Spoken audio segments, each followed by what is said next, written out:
everybody, welcome back to Jessica's Reading Room. My name is Kim and we are here for another book to film adaptation comparison video. Today we are going to be talking about The Queen's Gambit by Walter Tevis, picked up by Netflix and turned into a TV miniseries.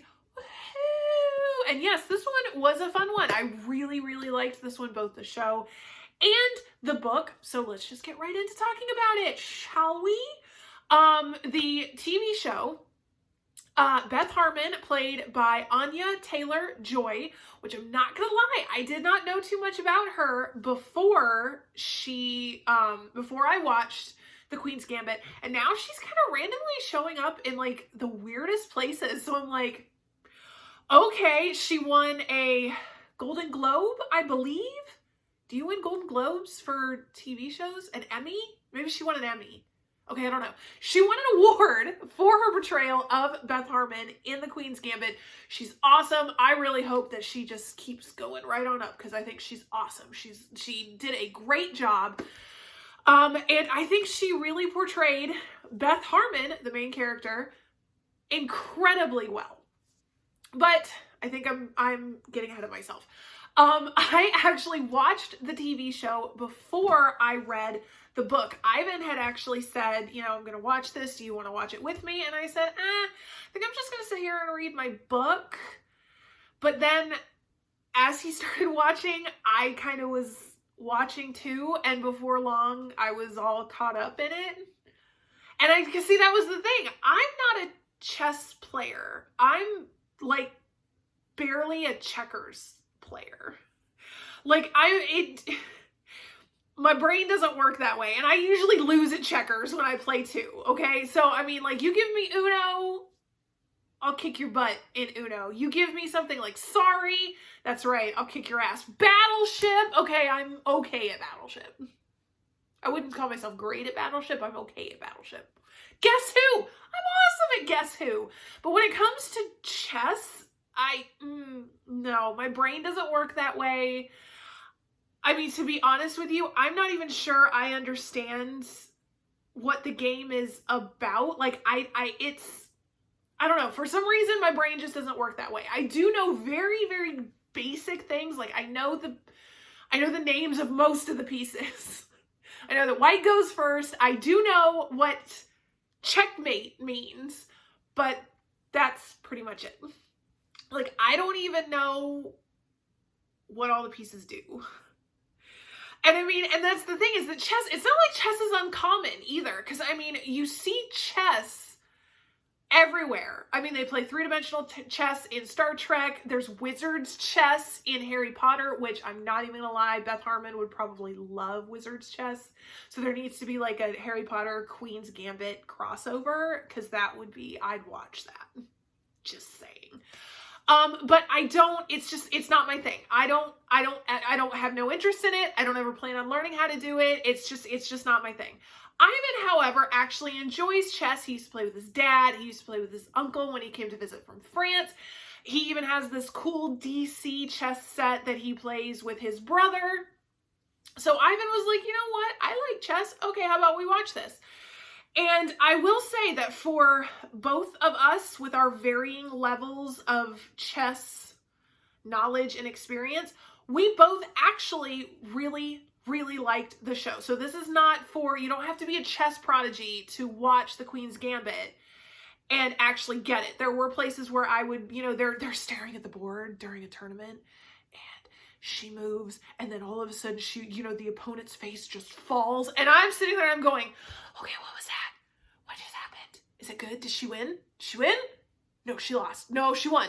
Okay, and Ivan is just like, look, I don't know, can't you just watch? And I'm like, I don't know what's happening, okay? But thankfully, it didn't actually ruin the show. So I was good with that. I was like, okay, that's fine. And so then when we finished watching the show, I loved it. I thought it was awesome. The fashion, the costuming was brilliant. The hairstyles, the makeup, and then the traveling, it was awesome. I loved the show. I thought it was so good. And I actually thought that Beth Harmon was a historical figure. So I went and I looked her up and I was like, okay, I mean, maybe I'll read about her. I still don't know anything about chess, but maybe I could read about her. And come to find out, actually, it's just fiction. So I was like, okay, all right. Look, hey, I read fiction for a living. So I'm totally okay with that. And so we had a stimulus payment, which I don't even remember which stimulus payment it was, but Ivan was like, here, you can take half and you can go and buy as many books with it as you want to. And I was like, okay. And I saw it sitting on the shelf and I was like, oh, I want to read that. Picked it up, grabbed it, bought it, and then I sat and I read it. And I couldn't put it down. It's a nice, it's not huge. It's this relatively slim volume. And I was like, okay, sat down, read it, had it read in a day. It was easy to read considering the deep chess, whatever. I was like, again, it was not hard to read. This was not one of those things where I was like, oh my gosh, you have to be a chess prodigy to get it. And I'm not a chess prodigy, so I didn't get it. That was not the case. All right. Were there some places where they're playing speed chess and it's legit on the page that rook to here and queen to here and knight to here and all that? And yes, I will admit that I didn't sit and study over that. I just kind of skimmed it till I got to the next part of the story. Yes, but again, those were few and far between. The rest of it was really, really easy to read. So I said, okay, great. Finished reading it, thought it was awesome, great. And while I was reading it, I had the TV show kind of in the back of my mind because I was like, I'm going to need to do a comparison video on this. So I need to kind of keep it in my mind, how the two measure up. And while I was reading it, all I kept thinking was, wow, Netflix did a really good job with this. Wow, that Netflix did great. And sure, there were a couple little things that I kind of was like, okay, well, that wasn't in the show. Okay, I get it. Oh, that person, in the book, that's two separate people, whereas in the TV show, it's one character. Okay, all right, that's okay, all right. So then when I finished the book, I was like, okay, I need to go back. I need to rewatch this. I need to make sure that I kind of, have reintroduced myself to the subject so I can actually make an intelligent video. As I watched it, I was actually surprised at all these differences that kept popping up. And I was like, am I not supposed to be liking this as much as I am? Because I watched it a second time and I liked it just as much the second time. So I was like, as a reader, am I supposed to be enjoying the TV show this much when it was actually more different than I remembered it being? So I sat down and I just kind of worked it out in my brain. And the thing is, I'm going to put that down again. I'm sorry. And so as I sat and I thought about it, this is another one of those situations where the filmmakers did not go in and just change everything. We all remember the debacle that was Ready Player One. Okay, this was not that case. What they did was they almost just changed the tone of the story and therefore giving it a different angle. And sure, there were some things that they, little things that they changed, but they did more of the adding and embellishing as opposed to changing, if that makes sense. And the tone, and that was what I found so interesting, is that somehow the Netflix show came off as more balanced when it came to Beth Harmon and her overall demeanor as opposed to the book. Because the book, while I was reading it, it was very analytical. I almost call it choppy, even though it wasn't choppy. Like it wasn't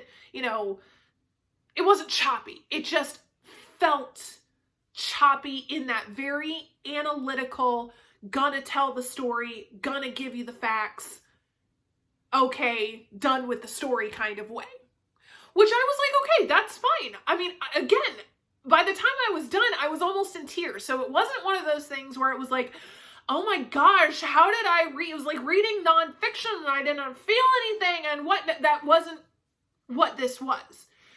It almost felt like Beth Harmon was writing this down because, in the show, especially as a little kid, Beth Harmon was portrayed as very analytical, you know, very, very little emotion coming out. You know, she can look at a, you know, very, very left brain. She can look at the chessboard while Mr. Scheibel is playing, and she can figure it out on her own. And that's how the book was through the whole thing, as opposed to the TV show, where it started out showing Beth Harmon that way. The very analytical, left brain, you know, not emotional kid. But then as she grows up, they actually manage to have more of a balance to where she's still analytical, but yet her emotions were able to develop, and she, as an emotional character, was able to grow and change. And so, I mean, again, it's not like they changed much.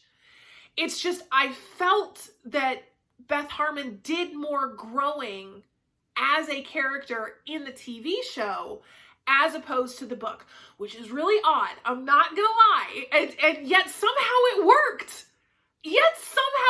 This is one of those things where I loved the book. I thought the book was awesome, but the TV show actually complemented the book in that it's almost that they should be considered a set, to where you should read the book, get the story, see the characters, there you go. But then you watch the TV show and everything becomes real.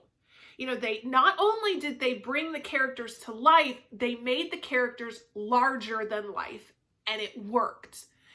And I mean, and that was the difference. To me, that seemed to be the main difference between the book and the TV show, is that the TV show actually seemed to focus more on character development, more so necessarily than just plotting through a plot line. If that makes any kind of sense. And I mean, we're talking about things, again, things that weren't necessarily changed. Things were just embellished, you know, like Harry Beltic in the book. I mean, he was just kind of this flat character, you know, her first real victory. He showed up later to help her, okay. But then in the TV show, they decided to add a little more, you know, he ended up falling in love with her. He's doing all of this stuff, you know, because he actually cares about her and actually does love her, unrequited as that love is. You know, he cares, and that's why he's there doing those things. You know, the character of Towns really was not in the book, really at all. And I have to admit, I think it might have suffered for it. That's so odd to say when we're talking about a book versus film, because normally it's the other direction. But in the TV show, Towns played a much greater role, and it therefore allowed Beth to shine a little more. And so I was like, you know what? I'm good with that. I'm happy with that. Again, this is one of those situations where they complement each other, and I'm so okay with it. And I think we're starting to see this really, really good trend of, instead of taking a book and making it into a movie where you're so limited by time, you can't go over an hour and a half. And so therefore the screenwriters and the directors are doing, you know, tweaking the story to make sure that they get in all the important parts. But, you know, oh my gosh, we only have a limited amount of time. They have all these limitations, and then it comes out really horribly, and all of us book nerds are going, why do you do that? The book was perfect. Why did you do it? Now they're actually doing TV shows and miniseries where they don't have those limitations. They're not limited to an hour and a half or 2 hours. You've got, you know, 8 to 10 episodes where you can take the story and you can give all of those, you know, all of those plot points, all of those characters as much attention and detail as possible, to where we book nerds don't feel like we're missing out on anything. And in some cases, like this, we're not missing out on anything. In fact, it's been, again, embellished to where all those things that we love, we now love even more now that they're on the screen. Does it make sense? Does that make sense? I hope so. I hope so, because I'm never as articulate as I think I'm going to be. Every time I make these videos, I even practice in the car, and I listen to myself, and I'm like, oh, you sound intelligent. Oh, this is gonna be great. And then I film it, and then I go back and rewatch it, and I'm like, wow, you're an idiot. Who told you could make these videos? You know?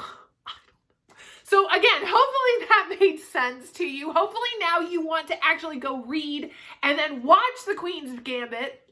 I absolutely recommend both. This is one of those very rare occasions that I would actually say read the book first and then go and watch the TV show. I need some coffee is what I need. That's what I need. Read the book first, then watch the TV show, and you will see what I mean about the embellishment, and it works so, so well. So our standard here at Jessica's Reading Room is, can you go without reading the book and just watch the show and you still get everything? And is the show or film a good substitute for the book? And in this case, I have to say that, yeah, it is. Though I will go so far as to say that I think you'll like the show better if you read the book first. So yes, can it stand on its own? Is it still brilliant on its own? Absolutely. But I will put the little caveat that I think you should read the book before you watch the show, and it just makes it more enjoyable. That's what I say. If my opinion means anything, that's my opinion. So I would love to hear y'all's thoughts about this, especially if you disagree with me. I would love, love, love to hear your opinion. Tell me why you disagree with me. Tell me what you're thinking. I would love to hear it. Obviously, I really don't want to be insulted like I was for the Star Trek film. That same dude keeps coming and saying all these really mean things about me, which I don't. Listen, I love a good troll. I love trolling. I'm a great troll, but sometimes people just don't deserve it. And if they don't deserve to be trolled, I'm not going to troll them. And I don't deserve to be trolled, okay? Especially not for something like this where I'm saying really good, positive things for once in my life, okay? So please tell me your differing opinion. Just do it nicely. Thank you. Okay, everybody, thank you so much for watching. If you have any suggestions or recommendations for me, whether it's book to film comparison or even just something to read or how to make Jessica's Reading Room better, please make sure that you comment down below. Love talking to you. Thank you for watching, and we will see you next time. Bye.